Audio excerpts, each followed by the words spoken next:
Monday of the Men's College World Series. We've had a crazy last 3 days, guys. Joining now is Eric Sorensen of D1Baseball.com. Eric, thank you so much for your time. Now, I feel like I should thank you because this is actually quite an honor. Oh, I've followed you guys kind of tertiary in a way, but I know you guys are doing great stuff for the last few College World Series, so I want to thank you guys for doing the stuff you guys do. Well, we appreciate it so much, and we think we've seen some of the best games ever in College World Series history, at least to start off. These past 3 days have been complete chaos. We've seen inside the park home run, which we haven't seen since 2001. We've seen teams like a Cinderella team with Oral Roberts. It's been really impressive so far.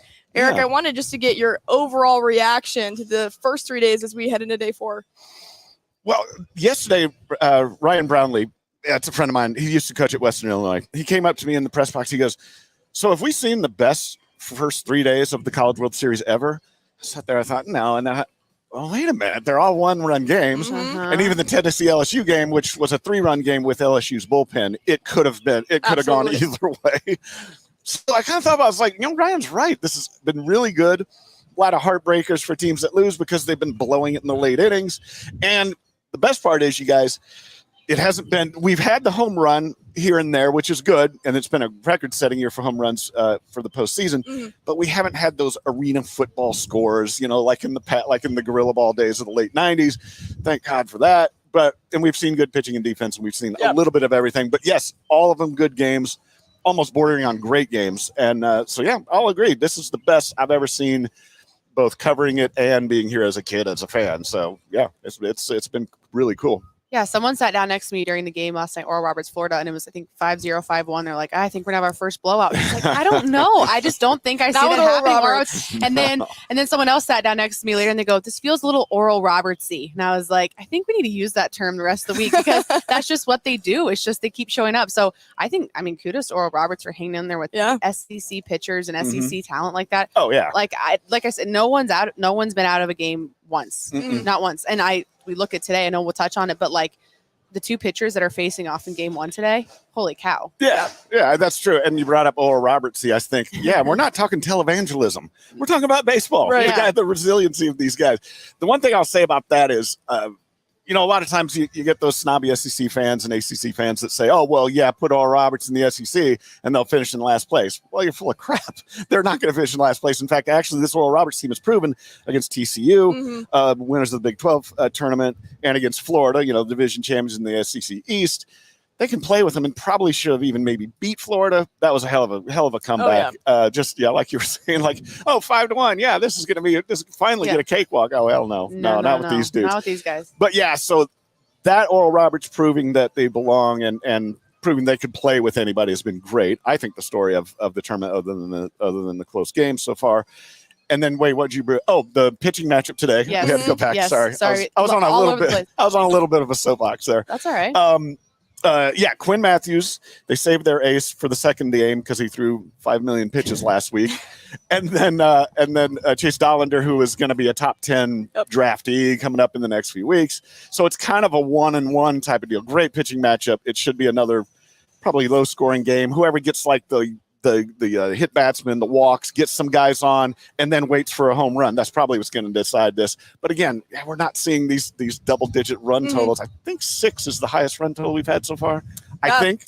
I believe that's correct. And I think what the College World Series has done is really put college baseball on a good pedestal this week. Like for people that don't watch it all season long or maybe just catch it only in June, they're seeing really good baseball. They're seeing a good product on the field this time around. Absolutely. And to your point earlier, Eric, Mike Monaco tweeted out last night, 5 of the 6 games have been decided by 1 run. The other one by 3, which the tying run was at the plate in that game you mentioned. Yeah. And then 5 of the top 8 national seeds and this is the third 4 seed to reach Omaha. Yeah. 6 of the top 10 potential draft picks in Omaha as well. So we're seeing a ton of talent.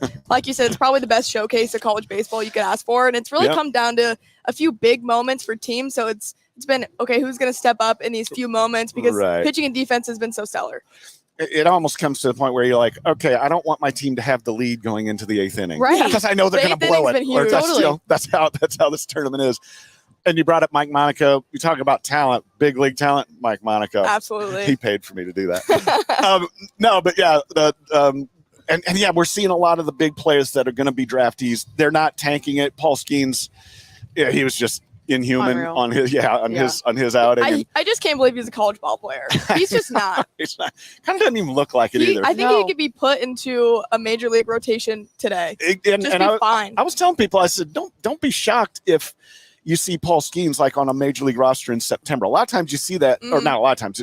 Every once in a while you'll see a pitcher throw in the College World Series, throw at the end of the college season, and they're so good they go to the pros in a couple months' time. I wouldn't be surprised if that happens. I mean, the dude throws 102. I mean, that's just insane. Yeah. So 46 of his pitches were over 100. Yeah. Ridiculous. I'm so jealous of him. He's probably got a full head of hair, too. I really hate He's got him. a crazy mustache, too. Yeah, I dig the mustache. Yeah, it looks like an evil guy. I dig that. We were talking to Steven Strock the other day, and I said, the quality of college baseball has just seemed to kind of be on the rise. The numbers tell us that. Oh, yeah. And I know we've had some interesting situations with COVID years and transfer portal, but why do you think the attention on college baseball has risen and also the quality of play in college baseball has risen? Yeah, no, beauty. That's a great question because a lot of it has to do, I think, with, well, first of all, like 10, 15 years ago, you got programs all over, like even in the North, the Big Ten, everybody improved their facilities. Like you can go to Nebraska and get great facilities and make yourself a better player. The coaching hires that they've had in the last 20 years have just raised it way through the roof. I think coaching and facilities have really been the two big things that have really propelled the sport, made it much more quality. Sorry if I'm spitting on you a little spittle. I can't You're help good. That. Yeah, this would make for great podcasting. But we keep it real. Yeah, of course. We're keeping it real, yeah. So yeah, I think that's been a big part of it. And of course now the sort of bad part is you got this NIL thing, which players are going to come to college to make more money almost than going pro, I guess you could say, at some programs. So yeah, I think the sky's the limit for college baseball. And I think that's a good thing for the sport in a lot of ways, just the way they've made across the board improvements for every program, it seems like. I'm going to double down on that real fast. 883 home runs coming into the College World Series. Why do you think home run hitting, and I guess just hitting in general, has skyrocketed in the last few years? God, I can't figure that out for the life of me because the pitching has gotten better in college baseball. Right. I mean, we see it here. The pitching's been really good. There's not been there's no blowouts or anything. I can't really figure out. To me, the other thing that makes me think is, all right, either these guys are really hitting the weights and the physicality of the sport is bigger, or they're going back to taking steroids like in the 90s. Just one of the two. I don't know what's going on exactly, but you look at these guys. And girls, I know you're looking at some of these guys, but they look like pro baseball players. They've got a haunch on their back, on their butt, and they're just bigger dudes now. It seems like that's another thing. It's just physically they just seem to be bigger and better players. I would say the lifting programs have definitely improved. I feel like any post-game interview, players always give props to their lifting coaches and their weight room and their nutrition staff, and I think that's also a big part of what goes into it. And I think there's been a lot more focus on that in years.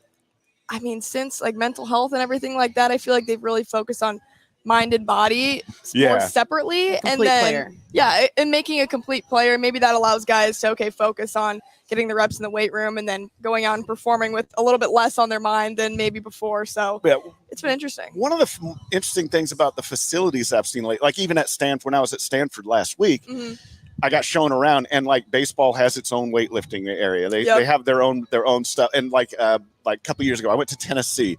They've got their own weight room specifically for that. Arizona State, same thing. Like the sports themselves have invested more in themselves and in their facilities and what they can do. And I think that's made a huge difference too.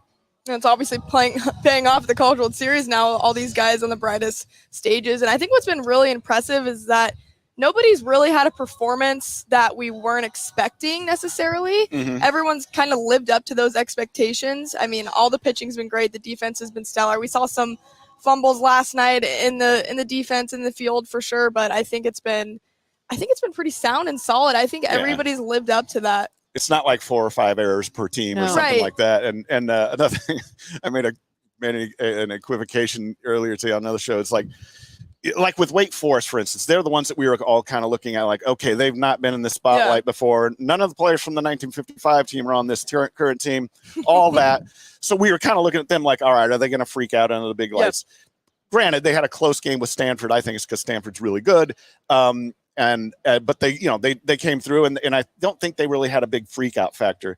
So we're getting back to my equivocations. Like nobody's come in and pulled a Ben McDonald where they had just a bitchin' season all year.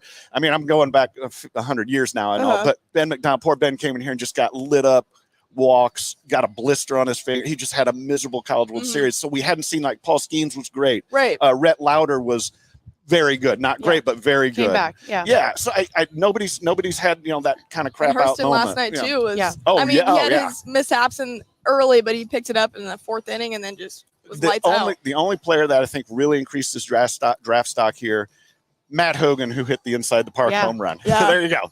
What an arm that guy has out. Oh my gosh. And that was just an amazing, transcendent performance by that young man. You talk about Stanford being a really great team, and I think it's been challenging to see them come in here lose the first game back-to-back years. Yep. I saw a crazy stat in the Super Regionals. I wish I could remember what the exact stat was, but it was something like 10-0 in elimination games. I can't remember if that's been this season or if that's been over time. But why do you think they end up performing so well with their back against the wall? Or what's it about the team just being able to pull guys when they need to? Yeah, the stat was they were 13-0 in the last 2 or 3 years in elimination games played at Sunken Diamond. It didn't translate here to Omaha. They've kind of had tough times the last 2 times, but well, first of all, all Stanford players are much smarter than all of us. That's one thing.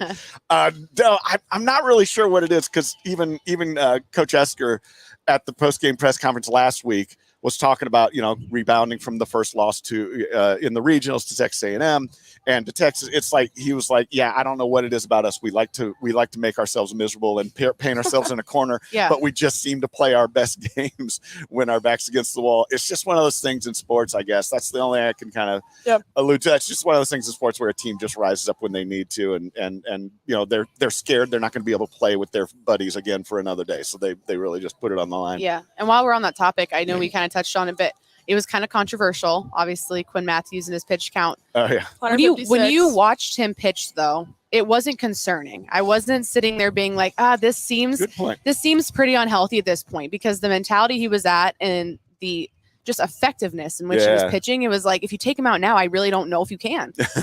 I guess I don't think he would have left them out. First of all, I don't think he would have. And second of all, it wasn't like he was throwing all over the zone. It was 3-4 pitch strikeouts, maybe 5-6 here and there. So I guess 156, most pitches thrown.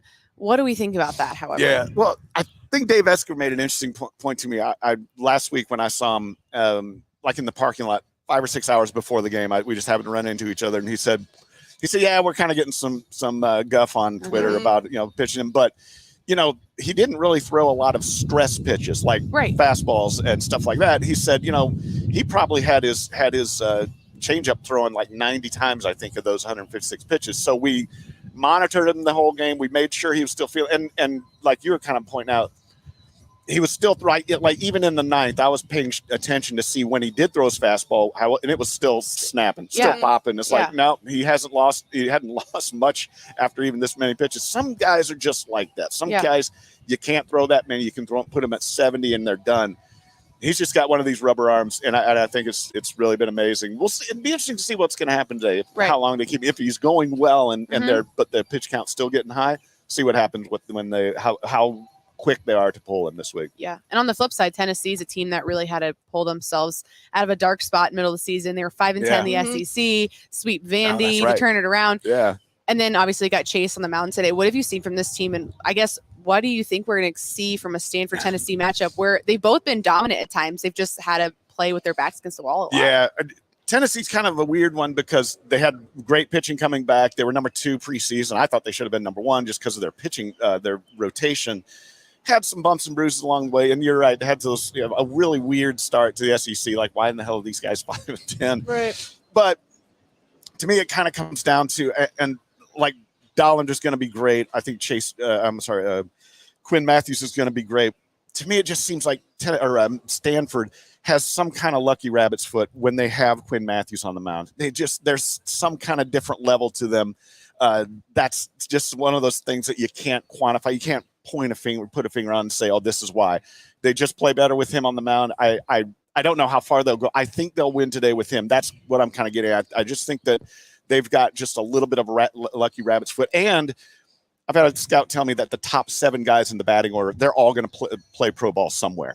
Some of them in the major leagues, some of them just play for pace somewhere. So they've got a lineup that's probably a little bit better than Tennessee on the offense. Offense doesn't always win it out here, obviously. So we'll see what the pitchers end up doing. Quinn Matthews is a really interesting story. I was reading an ESPN article about him. So when he was in middle school, he told his parents, I'm going to play for Stanford. And at the time he was on the B team of his travel squad, his summer travel squad. And his parents were like, hey, man, you need a backup plan. Like, go for it. But seriously, like, you need to figure out something else too. And I mean, look at him now on the biggest stage and has a chance to really write his name in history. He's already done it with a 156 pitch complete game and helping his team get to Omaha. But I don't think Quinn Matthews will be denied today. No, I just have a hard time believing that Quinn will not come away with a win based upon what he's done already to get to this point. I can't imagine on that. He has all the talent and performance to back it up, but I think it's the mentality that he plays with. That's like infectious. Like, you watch him on the mound and it's like, even when there was, I think, one walk against Texas, it was gone and out of his mind before next guy was up. And I know you have to do that, but for him to come back and then put 3 more right down, like, it just, you could see the confidence, you could feel it through the screen. I can imagine as his teammates how you react to that. So I mean, as a B team player, wherever that mentality came from, that grind came from, he said he just woke up one day and said he wanted to play for Stanford.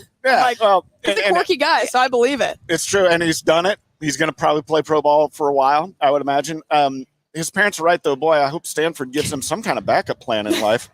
He's a smart guy too. Yeah. There's nothing wrong with his future. I'll put money on his future. But there's just a different level about this guy. And like you were saying, he just kind of, just the way he carries himself, and he's kind of a little bit just happy-go-lucky, but with a sharp mentality. Like, just, it doesn't matter. I'm going to beat you one way or another. I love this matchup too. Just Tennessee and Stanford, 2 teams. I mean, Tennessee obviously not getting the Men's College World Series last year, and then Stanford being one of the most talked about teams coming into the tournament and then playing 2 games and getting out. Yeah. You don't want to repeat history if you're Stanford, but then it's Tennessee with so much to prove too. So you really can't count them out either. Yeah. Because you never know about their offensive power. They can show up as well. Christian Moore's been great. And then I think it's all about wearing – you want to say you can wear Quinn Matthews out, but as long as you can have quality at-bats every single time, I mean, that has to be the mentality for Tennessee to take them to at least 5-6 pitches every single AB just to maybe get – into the Stanford minds of saying, hey, maybe we need to check on Quinn Matthews and not let him throw another 156 pitch game. Well, the thing with both teams actually, because Tennessee has a lot to play for, because 2 years ago they were here, went 0-2 barbecue. Last year they didn't make it, and they should have, according to everybody. They kind of, and Stanford doesn't want to go to 0-2 again, and they went 1-2. I think it was the year before. So getting to Omaha, which is a shame, because both these teams should be lauded for just getting here is tough enough. I mean, we saw that with Tennessee last year, having the most dominant team and still just, crapped out in the super regionals, couldn't, by a red hot Notre Dame team. So both of these teams really have a lot to play for. It'll be a real drag to see one of them go home. Because I like both of them for different reasons. But it'll be a great back against the wall kind of matchup with these two. We'll preface this next one, but I think I'm just excited to see the emotion everyone plays with. You have Quinn Matthews with that emotion, then Tennessee's just known for playing with emotion. I was sitting by their dugout the other day and I was like, whoa, this is entertaining. Yeah, they're a chippy team. Yeah, I mean, Tennessee's you got to like it. You got to get yourself going somehow, but they're going to throw it right back at them. It's going to be a back and forth battle. And I also think the nightcap, LSU, Wake Forest, another great one too. I mean, one household name with LSU, and then Wake Forest, the number 1 team. We got the right-hander Ty Floyd against Josh Hartle, the lefty. Thoughts on that matchup tonight? Yeah, that's going to be, the thing I keep thinking about is 2 things. A, LSU after Paul Skeens, it could go a million different ways. That merry-go-round could spin right off the centerpiece. B, I think about Wake Forest and what they did in their second game of each of the regionals and super, especially against Alabama last week, hitting 9 home runs, beating them some football score, 22-6, whatever it was. So I put those 2 together, and I think this doesn't look good for LSU. My pick was Wake all along in that bracket. But the one thing I think about is, all right, Ty Floyd, what if he has a transcendent performance? What if because you see that in the College World Series sometimes. You see a guy come out of I won't say he's out of nowhere because he's a number 2 starter, but they pitch above and beyond what they've been doing. If they get that, and if that offense is capable of doing anything, doing damage against anybody. If offense can get going, offense is contagious. I give LSU a puncher's chance in this one. But all things being equal, if I'm going to Vegas, it's going to be all on Wake tonight. I know they're the better team once you get past Paul Skeens. That just is such a huge difference. LSU's pitching staff beyond him has just been a roller coaster. Yeah, I truly don't know what to think about tonight's. I haven't gotten to a conclusion yet. I think watching the way that Wake came back the other day, which we've seen all series obviously, was very Wake of them as well. They were never going to go out without a fight. Yeah. But LSU, it's hard to just count them out ever. Yeah. So, and it's, I don't know. With all the fans they have too, it's like it's so hard. It's like you look at it and I'm like, I don't know. I really don't know. I think I'm like, once again, to have a game under the lights and have that kind of matchup, an ACC SEC battle. Like, I just think for the game of baseball in general, but I think it's in our instincts that we don't pick against LSU. Yeah, it really. I don't think we do that because I think we're kind of overwhelmed with. Oh, look how much purple's in the crowd. This is a home game for them. They have more. They're going to have more fans here tonight than Wake Forest has an enrollment. So I think that's why it's kind of unnatural for us to pick against LSU. Fair. That's fair because they're here all the time, or seemingly all the time, and they usually do really well. I mean, last time they were here, they made it to the championship series. So I think it's just out of habit that we pitch against them. That's why I'm trying not to. Yeah, I'm trying not to use like Mojo or the Magic 8 Ball to pick LSU. I'm just going to stick to what I think is reason. Right. You hear the name and you're like, oh, I got it. Yeah. They deserve a bye to the championship. That's a great point. That is a good point. I have a couple rules in sports betting. I never bet against Nick Saban. I never bet against Tom Brady, and I also will never bet against LSU baseball. God love you, girl. Just because of the history. I mean, you're smart. History repeats. That's totally true. I wouldn't bet against any of those three either, except maybe now with Georgia playing Alabama. Maybe Georgia's flipped that card. I don't know, but I see your point though. But yeah, it's all habitual, and we're used to seeing like Skip Bertman to Paul Maneri and Jay Johnson. He was with Arizona. He brought them to the championship game in 2016. So. Yeah, hard to go do the unnatural thing, pick against LSU. But I think I'm doing. Would you guys pick Wake tonight, or would you pick LSU? I'm so torn. I have no idea. I'm so torn.